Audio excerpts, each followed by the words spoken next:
What is up, YouTube? It is yet time again to talk about my man, the dude, Darth Gaines, Xeno Harambe, Dark Broly. Oh, hey Dusk. Yeah. So, anywho, we will actually be moving on to the deck list. I had a lot of people in my Discord asking about what I've been playing in the deck. I've had a couple people comment on the videos where this deck has been featured, and they've seen some texts that aren't necessarily orthodox. So I didn't want to get into it. I want to save this for 400 subs, but I'm stuck at 398, and that stings. So you know what? I'm gonna put it out. Just put it out, and we'll roll right past that. So as I get into the content, as we're just sitting here trying to expand the channel. If you like the content, think about hitting that subscribe button, the notification button. I will keep putting out new content, and I just enjoy doing this, and I'm really liking the growth that I'm seeing. If you want to just chat with the homies, think about joining the Discord. That'll be in the description as well, especially if you want to be featured on something like the Road channel. And also the Dragon Ball Super card game community discussion group. Biggest forum for this card game in existence. So the link for that is in the description as well. Think about checking that out. So let's get into this. I'm gonna go through the list, and then I'm gonna explain to you some of the bread and butters. And as we go into the list, I have to give credit to one main person that's not myself, and that's Amani. Amani is just a great deck builder, and his grasp on the game fundamentally is just like on another level.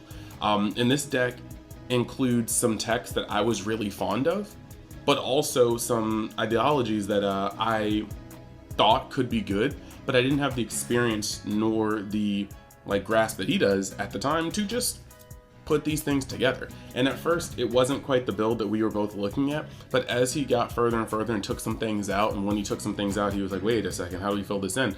Plus my desire to have Broly swing under things like Trunks Prospect and Heroic Prospect, and things like Big Amore, and things like Vegeta, Unison of Fury, just things that can lock the Dark Broly out of swinging in general. So combined with some of those texts that I was really looking at, my need to be able to swing under those things, and then Amani's grasp on how this deck works, and his ability to just evolve lists throughout a format, this was kind of born. And then from where we stood on this list, I did some changes of my own that I felt were good. So our list even different now, just a couple of key picks that one of us feels are more important than the other. So, of course, you've got the leader. This is like the 6th Broly deck list I've done, so I'm not really going to explain this too much. Draw and attack, yeah. And then once per turn, you can take up to 1 life, look at up to the top 5 cards in your deck, and you can take up to 3 30k Black Battle cards, put them into the graveyard, put the other ones at the bottom deck. There's a lot of different ways you can use this guy. You can pick up all 5 every time, bottom it. You can pick up just as much as you need. I really feel like it depends on what you're looking for, what you're trying to draw into, and what you don't mind putting at the bottom of your deck. There's a lot of things about that. When he flips over, he draws 2 cards. And once per turn, you can put 3 Black Battle cards with 30k power into your drop from your warp, draw a card. Okay, this is going to do a couple things actually. But the main thing you need to understand is that on his front, he's a huge plus. He is putting up to 3 cards into your graveyard from the top of your deck. He is drawing you a card by swinging, and he's also drawing you a card from your life. So that's plus 2 cards in hand, as well as potentially filling up your graveyard by 3. Monster swing advantage. His awakening turn is the biggest, fattest turn that you can have in the deck, because if you think about it, if your opponent doesn't drop you down to 4, you're gaining 1 card from your life. You are putting 3 cards into your graveyard, or up to 3 cards. You are swinging to get another card. Then you're going to awaken to draw 2 cards. And then at some point during your turn, you're going to put 3 cards from your warp back into your grave to draw a total of 5. So you're going to swing your graveyard from 0, or a potential of 3 to 6 if you hit full price on the front side. You're going to up the cards in your hand as a maximum of 5. Even if you are at 4 life already, you're still doing it 4. That's just crazy plus. So this is this guy. Also, keynote, he can sack a 30k Black Battle card from hand or grave, or sorry, hand or field to the drop zone in order to gain 5,000 combo for the duration of that battle. So first thing in here, this should be no surprise to anybody, okay? We've got Toa, Dark Aura Deluge, because that card is, I'm in love with it. I think it's one of the best cards in the deck, and currently it's the only 1-drop I still have in this deck. But this babe allows you to sack a 30k Black Battle card, bring one back to the hand from the drop. It can choose the same target that you sacked off, which makes it great for some of these overwhelms. The ones that don't stay on, the ones that don't have dark overwhelm. It can actually sack itself to bring back something. So you can play this for 1 energy, sack itself off because it fits its own condition, bring back the other one, and you know, it's kind of wild. Great combo extender, and when you keep getting negated and you don't have a sack outlet, this card is it. 3 super combos. Since you're swinging, or 4 super combos. Well, since you're swinging with 30Ks most of the time, you don't really need something like Bibbidi to boost that hard. This is enough, and on top of that, it's going to see you into your other cards, and that's kind of just what we need here, because the deck, once you awaken, the deck severely loses its power to go through cards, for real. Then you've got 4 Gravy. Most of you guys know what this guy does from the older set, booster pack 4 actually, and what Gravy is going to do is whenever you combo it or swing with it, you're going to be able to take 2 Black Battle cards from your warp, bring them back to your drop. Now this guy doesn't have a restriction on what he can bring back like some of the cards that are naturally in this deck. So you can bring back your super combos, you can bring other Gravies, you can bring back another card that I'm going to go into in a moment, but basically cards that you can't hit with your leader. So it's very important to use this card correctly because he can grab other cards that your leader can't, that your Broly Unison can't. The other thing though is that he is a 2-drop. So there are turns where you're swinging with your free swings, you know, you bring out your Broly to take a card from a person's hand, you swing with it, and they play Trunks Forward Prospects. Okay, cool. But now you can actually just drop Gravy and Demigra Thrall onto the board and swing with him. He is coming in at 15k, he is not going to cause you to bottom deck 2 cards, and he's going to return 2 cards from your warp to your drop. And so he is fundamental in both his combo applications and what you can do with him on field. This card brings some of the whole deck together, and it's just beautiful. Now, next. This is the card that I tried to shove in here the moment I started playing the game again, and my homies were like, dog, you're stupid.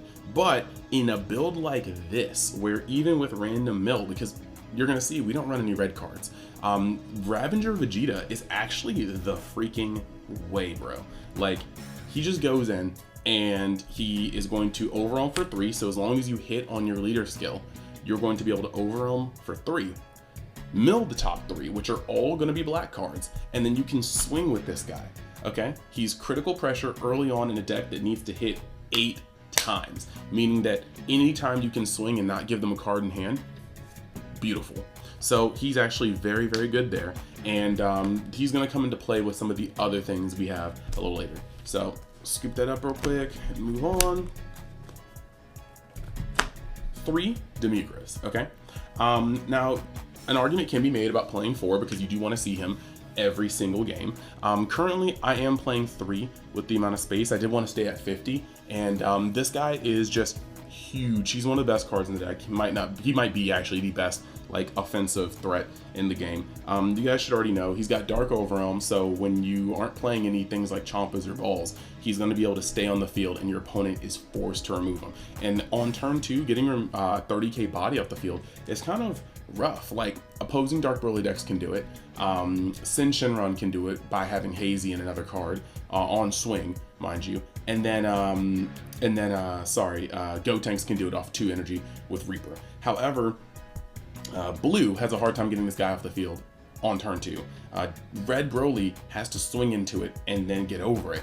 So there's a lot of things that just kind of don't play with this card very well. And then the worst part is you put him down, and on turn 2, there's a high probability if you haven't been taking your life, your opponent's not killing you. Like, Red Broly can do it, but there's just a high probability that a lot of decks aren't killing you on turn 2. So when you put this guy down and they don't answer it, the worst thing you can possibly do is play another one next turn. And then now you're ripping 2 cards from their hand, provided you can't get a Ravenger Broly on board to take another card from their hand. And this deck starts really becoming chunky in terms of how much it's taking from a hand at any given point. And he's a floater. When he comes down, you draw a card and you warp a card. So he's removal, he floats himself from the hand advantage, and then on top of that, he starts ripping away from your opponent. Excellent card, one of the best in the deck. Now these don't really take much mention. You've got Dark Broly, the new Mass Saiyan. He, of course, is the 30k blocker. He's the reason why Vegito SS4 will never see play by me. You've got the Ravenger. Holler at your boy if you have hollows, because I do not have foils in these, and these are some of the only cards holding me back from having a full foil lineup of the Broly's. It's so sad. This guy is actually monumental though in terms of what he does. He's able to remove one card from your opponent's hand at their choice, and one card from your opponent's graveyard, one battle card from your opponent's drop zone, and you get to choose the one in the drop zone. So you can disrupt a lot of people's plays in the mirror, you can disrupt a lot of people's plays like in Gotenks, you can disrupt a lot of plays in any graveyard-based deck, but you can also keep people off sparking in crucial points where they may have had exactly enough. You can also, in conjunction with things like Demigra, really start putting a hurt on people's hands. Then he's the best Dark Broly. Don't at me, he's the best Dark Broly card in the deck. Then you got the SRs. He just warps from field. I don't need to really talk about that. You've got 3 Mass Saiyan, Brainwash No More. He kind of feels like a Ravenger, except he's twice as big, removes twice as many cards, and he refunds the same amount of cards. But you can choose which ones come back from your warp to the graveyard, which is very, very nice, selective, and it doesn't take away from your deck count. It just works with what you already have. And then on top of that, being a 30k free swinger, that's very important. Free overall is very important. He also is able to, you can pay a black, crit yourself, and then just you don't take damage from the next swing. So I mean, your opponent's swinging with a Xeno Cell and you have energy open. Okay, cool. It's a single strike now, and probably not the game that they thought it was. So this is actually really, really crazy. Next, you got this guy. I've always been keen on him because I feel like in the right positions, he can really break a game. And you don't really use him much, but in the right positions, he's still really breaking the game. You don't use him that often, but now you don't just have the Demon Realm Ravenger who's chipping away at the hand, you also have your Demigras who are chipping at the hand. So now you've got Demigras popping off most of the time. You've got Demon Ravenger popping off when it can, and now you're gonna hit your opponent at a lot more chances in the game where they're just sitting there at like 5 cards in hand or 4 cards in hand and resolving a SS4 Bardock Combat Instincts to choose 2 cards from their hand. You don't get to see them, but you get to choose which ones. Can really soften them up, because with Punisher effects like Ravenger Broly and Demigra, where your opponent can choose, of course they're going to choose the most dead card. So when you make them choose the most dead card a couple turns in a row, and then you just plant this guy on the board and then just take 2 cards at your choice, chances are you're hitting fire or you're hitting crucial pieces. This guy got a lot better now that the deck has more hand destruction, and if the deck gets any more hand destruction, this guy will just become better and better as a finisher to put your opponent's hand down to 0. Now we've got Unisons. This is where Amani and I definitely differ outside the Demigra count. You got SS Broly, the rampaging monstrosity. He is very, very, very good. He's a 15k body, so he's not really getting swung on turn 1 or 2 outside of a couple decks. They have to kind of combo to get over him, and that's actually a big thing. But every turn he's in a +1, you can bring 2 black battle cards with 30k power, or just back to your drop from your warp. So he's going to do some cool things. His -4, which he will never really get off unless you hard cast him, because people should understand how crucial this card can be to extending plays. His -4 is going to give your leader 15k power, and you're going to put 8 black battle cards with 30,000 power from your drop or warp to your drop. So he's going to basically give you a free Broly summon, and that's very, very powerful. But the thing is, since he's at 15k, once your opponent's leader is awakened, you really can just throw a swing at him every single turn, not give your opponent cards, and keep him from ever getting to +4. You can actually keep him from ever getting to +3, which is going to be when he can swing, because he needs to have 3 or more counters to be able to swing. So there's a reason why I don't have him at 4, I have him at 2 instead. Now, you guys know, it's my boy. You already know what it is, and you might have seen him in the videos. Gohan. Now, instead of a 4 of Broly, I have a 2-2 split for Broly and Gohan. The main reason is Gohan can swing regardless, and he's only a 5k, but sometimes in this deck, you just need a swing to get your combo power, or to get your combo phase into play, so you can start popping off your 30ks to change your graveyard count to recycle things. That's just kind of how it is. Now, Gohan, though, is also interesting in the fact that while he can be attacked way more because of his 5k body, unlike Broly, he plus twos.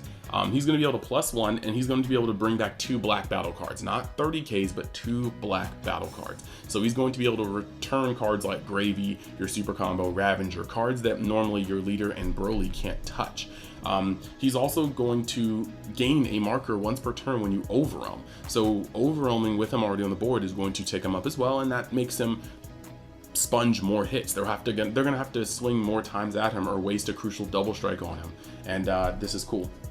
Now, when he gets his ult off, which is a very nice thing, because to get this ult off, you have to hard cast at 4 and blow him up, or you have to hard cast at 3, put this under him, and then blow him up. This guy can be hard casted at 3, and then you just overwhelm, put a Demigra on board, warp something, -3, he's gonna gain 15k and dual attack, and you're gonna take 2 cards, 2 black battle cards between 20,000 and 30,000 power to your hand. So you can bring back your Demigras, you can bring back a fair amount of things, bring back a Mass Amp, Brainwash no more, do what you want. But he's going to be able to swing twice for 20k, and this isn't going to get under Trunks Prospect. This is going to get under Big Amore. It's going to get under Unison of Fury. So I find that to be invaluable. Also, just like you could play this guy and put him under this, if you have 2 in hand, you can play this guy for 2, overwhelm up to 3, tick this under for 4, then minus him for 3. So I feel like while I wouldn't play 4 of him just to be 4 of him, maybe I would. Who knows? Maybe. Just watch the next evolution video. I do think that it's got its own merits to play that Gohan. Then 4 Power Burst, easy. 2 Protector of the People. I do feel like there are still matchups in this meta that Protector of the People really does the work against. Against Broly, it changes up their math quite a bit because a lot of their hits will come from the waist up. Like, I mean, they'll be swinging with things that are 5k, then 10k above you, and whether you're awakened or not, Protector of the People can change the math to the point where only the 30Ks are getting through for the most part. And then with this deck, you have a lot of 5k power once you're awakened, and so this is going to do some things. Now, they can play a little smarter in order to not give you all the swings on this, but it definitely stops you from just getting bullied in a complete turn. And then, yeah, it's just a very, very, very good card in this format, especially when you might only have 1 energy to defend yourself, and this card does a lot. 1 max power Kamehameha in the main. This card is going to negate, this card is going to remove, he protect, he attack. It's a very good card, and because of this deck, you're always going to have the 4 cards in grave to bring it back. 3 Majin Buu extermination attacks. 1, 15k power is a lot of defending, but the other thing is he's going to be able to mill 4 cards, and this card, milling 4 cards, is going to set you up for whatever you need to do next turn. Another Broly, another Demigra. In fact, since we don't play red cards, like I said in my other video, playing this, you can mill 4 cards, and even if your graveyard is 0, you know that your next turn you have Demigra on lock. And so that's actually pretty cool. So things like that, awesome. When it comes to the bread and butter combos of the main deck, all you need to know is that this card is disruption to the graveyard, but it can also set up for your plays. You see this, you accelerate. You defend yourself, you build up your graveyard to have an even better push next turn. You can have 0 cards in grave, you can play this, you have Demigra count. It's amazing. Some of the other plays that you might want to see is opening up. This is one of the best openings I can honestly say in this deck, especially when you're going second, because the pressure is really fun. These 2 cards and 1 of these, because what you're going to end up doing when you can see all these cards when you're going second is charge 1, right? Activate your leader skill, and as long as you put 3 cards into your grave, you can be like, okay, I'm going to play this guy. I'm going to overwhelm for this guy. Remove all 3, mill 3. Activate his ability, +1. So he's now at +3 because he started off at 1, you overwhelm to give him another one, and then you +1 him. So he's at 3 now on turn 1, your turn 1. And you have put 2 of the cards you removed with him back into the grave. That's 1, 2, 3 for his mill effect, 1, 2 for his effect. That means next turn, no matter what, Demigra's live, okay? Same thing if you find this guy, it's just that you don't have to play this before you play this, you know? You remove, get your swing in, he's already milled 3 from coming this effect, play this guy for 1 energy, activate his ability, put 2 back, again, exactly 5 count for Demigra. These setups allow you to be aggressive with the crit pressure, get your swing with your leader, and get a draw. And then you can still just have these guys. And if they don't address your unison, you can keep extending your plays. But this guy goes up by 3 and this guy's at 15k body. So he might have a turn to survive. This guy may have a couple turns unless they want to devote multiple swings early game to this guy. Meanwhile, you've gotten a crit pressure at 15. That's generally easy in at the beginning of the game. And then your next turn is going to be a Demigra. You know, follow up with it. If they don't kill this guy, you can put 2 back from hand. You can do a lot of things. You might have a Majin Buu like in the weight that you might want to play on turn 3, or if the aggression has been strong enough and this guy is able to awaken, look, leader skill plus one of these unisons is another Demigra. You just have to draw it.